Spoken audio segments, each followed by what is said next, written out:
Going on, everybody? Welcome back to the Steelers Breakdown Podcast. Nick Farabaugh here with you guys, and let's talk about the final preseason game the Steelers will play. This one down in Charlotte.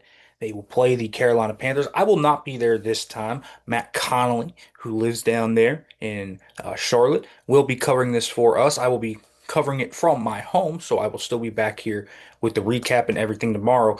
But let's talk a little bit about what we kind of want to learn here and what I want to see. And because we are going to see more of the starters and the regulars in this game, a lot of it's going to be tied to them. But also, there's, I think, a lot of really cool roster battles we can look at. The main one that you look at to me is seeing the secondary in this run game. The secondary, with Jalen Ramsey, with Darius Slay, with Joey Porter Jr., that is going to be a really fun matchup to watch. It's probably not going to be anything crazy. It doesn't sound like guys like Tet McMillan may even play. Tet has a hammy issue. Will they play Jalen Coker? Xavier Legette will probably be out there. So there will be some guys out there. Maybe Adam Thielen.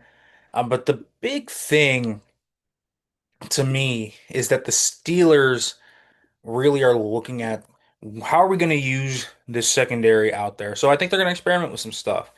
Okay, Jalen Ramsey in the slot, what archetypes work best against who. I still think they're trying to figure some things out, and they're also sending a message to the secondary who struggled last week in that joint practice that, hey, we expect you guys to be elite, and that's what you will be. And so I do think that in regards to Jalen Ramsey, Darius Slay, guys who will probably play one, maybe two series, they might only play one, honestly, if they showcase what they need. I think that will be very important to see. So this secondary kind of paired together, how does Juan Thornhill fit into the whole picture? Do they use Ramsey more as a free safety? I think in base we may see that versus say putting Ramsey kind of all the way at nickel. I think he definitely could be someone that they throw in there at safety in some of their base packages. So there is something to me um, that I'm really just interested to see kind of overall how things work and how they connect together. And communication is obviously going to be a big part of that. But this is going to be especially important.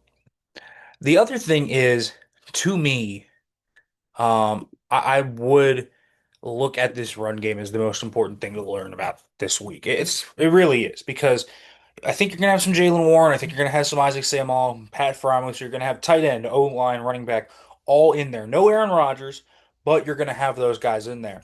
And I think it's really important to kind of take a barometer of where this run game is with the starting O. They've had five total runs called this year.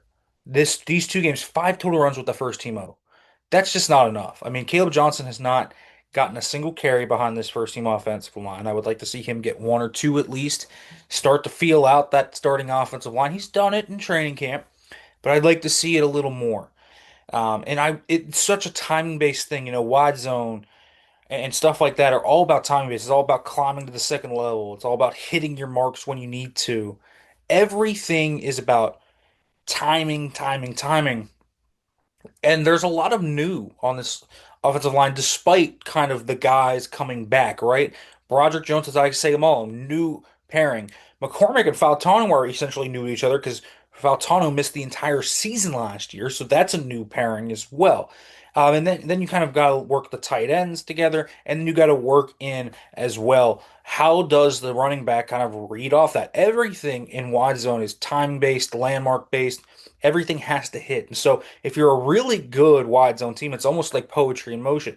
Everything hits boom, boom, boom, one after another. It's a timing based thing in a lot of parts of that. And not only that, when you look at the passing game, also going to be a big part of the timing. The Steelers, I understand, wanted to kind of learn a little bit about their wide receivers, wanted to learn a bit about Roman Wilson, wanted to see what guys like Scotty Miller could bring to the table.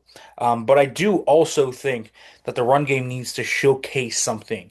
And so I would like to see them run the ball a little bit with this first team and kind of figure out what they have there. In terms of roster battles, there's enough of them to certainly look at. And the biggest one is going to be this corner room. How do the last two spots kind of just flake out? Because we know Brandon Eccles is a lock. He plays teams. He plays outside. He's a guy who can play in the slot. So how does he fit in? Is he going to play in the slot over Beanie Bishop, and is that going to make Beanie Bishop expendable? Because I'll tell you what, I didn't like the way Terrell Austin was talking about Beanie Bishop. If you want Beanie Bishop to make this roster, he's going to have to prove himself out there. So that's probably going to be between splash plays, between going out there and maybe making a few plays on special teams. Beanie Bishop is going to have to do that. But then you also have James Pierre, who's obviously a great special teamer, but has just been cooked in coverage. So how do you weigh that against each other? And then you have Corey Trice, who's not going to play in this game with a hamstring injury. So all of that kind of comes together, and you're like, well, who's going to get those last two spots? And then rookie Dante Kent, who has unfortunately missed the last two games with an injury he suffered at Friday Night Lights, could be somebody that makes a late push into this conversation as well if he can make some plays and really show out. He was having a really nice camp before he got hurt. So I think it'll be interesting to see what he looks like in his first NFL action. But really, it comes down to Pierre and Bishop making plays, and let's see. If it were up to me, Beanie Bishop would be on this roster. I like his upside. I like some of the things he brings to the table. I think he has obvious weaknesses, but we'll kind of see how that all shakes out. That's the biggest battle. The inside linebacker five battle between Mark Robinson and Carson Bruner is also a fun one to watch for me. When you watch Mark Robinson, he's just a heat-seeking missile. He's a guy that's a great special teamer. In a lot of ways, Bruner does a lot of the same things. Great special teamer, good run defender, maybe a touch more coverage upside. But Mark Rob does this kind of niche. Elite teamer, great run defender, really well. But they also have a really good run defender and special teamer in Malik Harrison.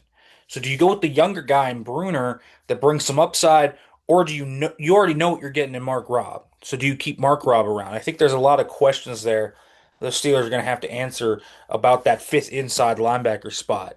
And I think that one is going to be really important to kind of see where everything goes.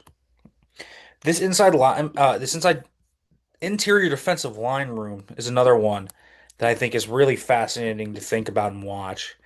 Um, you look at someone like Azazie Otomowo, Logan Lee. I think we have five locks here on this interior defensive line. I think is obviously the three starters, Y.A. Black and Daniel Ekuale. So they keep six, they keep seven. Isaiah Loudermilk, he's in that picture. Can those guys force their way onto the roster? I think that the Steelers will be open to keeping seven. So those guys have to force their way onto this roster, and it's going to be up to them to showcase what they can do. Right now, I think Loudermilk has had a good camp. I think he's probably maybe the favorite in the stead there. I wouldn't be shocked if Atomowo as well potentially makes this team, but we will see how everything kind of shakes itself out. But that interior defensive line room is very competitive for that last spot or last two spots. If these players can force them to. The offensive line as well, very fascinating with this Dalton Reisner visit potentially happening. I think Andres Pete has come along very strongly over the last week or so. He had a great game against the Buccaneers. He plays left guard, he plays left tackle, can do the right side, not natural side, but he plays left tackle and left guard. And he played it really well. Andres Pete's a guy that's a vet, has played over 100 games, started over 100 games in his NFL career, and still looks like he could be somebody that stands out there and gives you great depth. And to me, right now, is on the roster. So, guys like Dylan Cook have to really have a good day. I'm interested to see what Ron McCollum looks like in his return from what is a really frustrating soft tissue injury for him. He's the backup center, though. But how does that last spot on the offensive line work out? Does Calvin Anderson start on IR? If so, you got to make sure if you're one of these guys that you prove to the Steelers you're good enough because the Steelers are going to be scouring the market for offensive line depth, I'm guessing.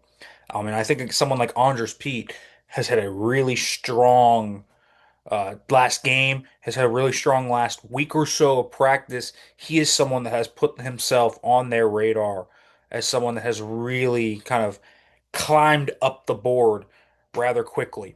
So I think offensively, that's a battle. And I mean, wide receiver, I think is kind of settled. I think Scotty Miller's kind of separated himself. Skowronek, had a toe issue, but it seems like he's okay. Roman Wilson's emerged. Could someone else, a Hurleman, a Keyshawn Williams, maybe force themselves onto the roster? Maybe. I mean, Bobby Trees, I think, needs to have a big game to probably make this team. I think right now he's probably on the outside looking in.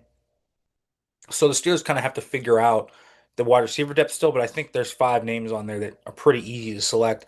Running backs, I think pretty set. Quarterback, I'm not really worried about Will Howard's injury. I think he probably makes the initial 53. If he doesn't, he's on IR and Skylar Thompson does. But I think Skylar Thompson's done well for himself to earn another spot somewhere in this league as well. All right, folks, that's what I'm looking for in this preseason game. Make sure to like, comment, subscribe, turn on the notification bell for more. We will be back tomorrow before the game with a preview and then after it with a recap.